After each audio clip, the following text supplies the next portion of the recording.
So this week feels very much like a turning point, doesn't it? With the children going back to school and the government encouraging workers to get back to the office. Well, with me to discuss all this is Dr. Bart Pankhania. He's an independent expert on public health. You know him. Russell Holland, who's the deputy leader at Swindon Borough Council, is with me in the studio. The town is still currently just one below a local lockdown. And Trudi Grant is the Director of Public Health at Somerset County Council, responsible for the health of around 500,000 people. Welcome to you all. If we could start with you, Councillor, here in the studio. What's the situation in Swindon at the moment? You know, are things improving? Yes, they are. I think what's very positive is that we've been very successful at doing a lot of testing of people. So we picked up people who were asymptomatic, and also we've been very effective at tracing those people, so we've been able to really have tight control. So it's monitored extremely carefully every single day, and it's something that we are just continuously You're moving in the right direction. That's correct, yes. Good. Now, do you think with the special circumstances that are in play in Swindon at the moment that workers should go back to the office, or is it better, do you think, to work from home? I think it's for each individual to make their own decision as to what's best. I don't think there's going to be a one-size-fits-all approach to this, but certainly for schools, everything that reasonably can be done to ensure that children are safe, of course, as well as staff, teachers and visitors, is being done. So I do feel that we are in a position that we can say that it is safe for children to return. But of course, this is going to be a learning curve for everybody, and it is monitored extremely carefully. Yep. Trudi Grant in Somerset. The schools are going back. As you well know, you've been preparing for this, no doubt, for weeks. We've all got a role to play, but what about parents?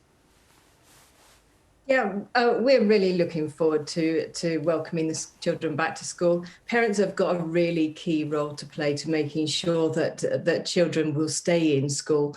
And so in particular, what we're really asking of parents, if the children are unwell, if they're seeing those COVID symptoms, so raised temperature, new dry cough, or changes to loss of sight and taste, then we make sure that we keep children at home, don't let them go to school. If they're feeling poorly, get them tested. Make sure we continue to encourage children to wash their hands on a regular basis.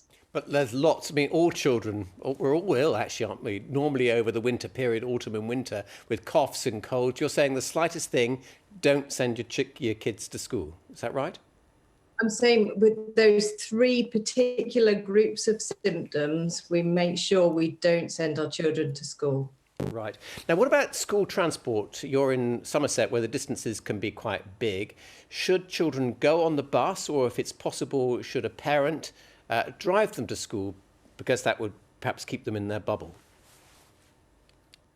If parents are able to drive their children to school, then obviously that's their choice to do. If the children will be going on the bus, then actually we would encourage them to be wearing face coverings if they're on the bus.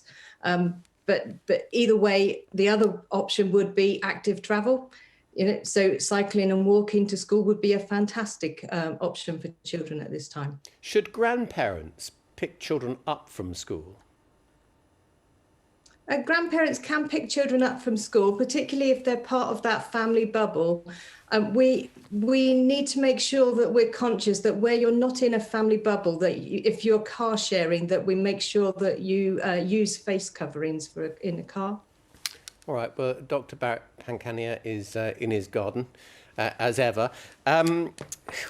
Just give us your take on the risks at schools in particular. We know that children don't normally get very ill, but what about the teachers and the staff?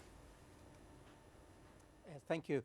We have to, I think, grasp the nettle and address the biggest elephant in the room, which is outbreaks will occur. We will get shutdowns, and we will get cases in schools. It is inevitable. And therefore, what we should be saying is we are going to be prepared for when this happens. I've heard that we will be, but we need to be ultra prepared. With respect to the school children and illness, the issue is, will they take home that infection to their elderly parents or grandparents? That is a big question, and therefore we need additional health protection, infection control for when the children also come home, because some parents may be older, grandparents definitely much older still, and they may have existing health conditions which make them vulnerable to be getting infected, possibly from their grandchildren or children coming home. We need to be careful about that. And what about the teachers at school? Indeed, and I'm very sympathetic and very anxious for all the school teachers, because they will also be in the older age group and they can get infected. This is going to be tough times.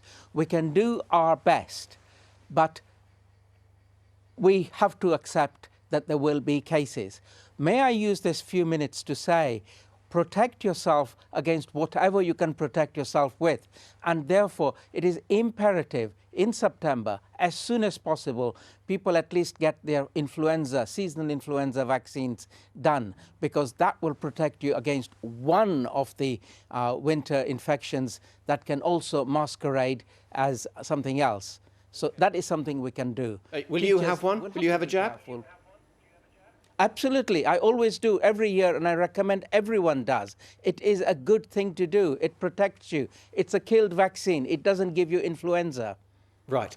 Now, Russell Holland, you've experienced what it's like to be, in a senior position at a local authority when these things happen. How much support from the government do you get, and are you prepared for what could be a bumpy autumn?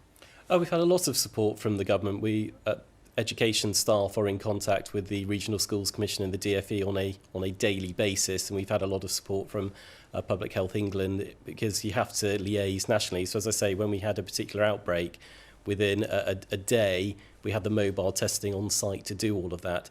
I think there is going to be a learning curve because, as has been said, unexpected things do happen. So I think it is a case of being very pragmatic, being very cautious as we go through this step by step. And Trudi, Grant, what sort of autumn and winter are you expecting?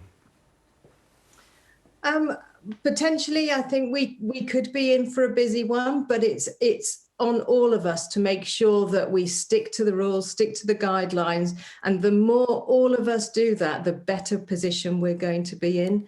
So it's in all of our best interests to keep as much open as we possibly can, particularly keeping the young people in schools, which will benefit them for years to come. So we've all got a part to play in being able to keep the infection rates down over the autumn. Barrett, is an end in sight, do you think? You've been with us throughout this pandemic. Are we any closer to sort of being free of this wretched virus? No, I'm afraid not, and I feel we need to brace ourselves for the winter months. A vaccine may arrive. There is no evidence that the virus is attenuating and becoming a weaker one. Therefore, we've got to maintain our guard, don't drop our guard, as I've always said, and go careful. The next few months are very, very important. Right. Well, on that note, we'll have to leave it. Thank you all very much indeed for joining me to discuss that.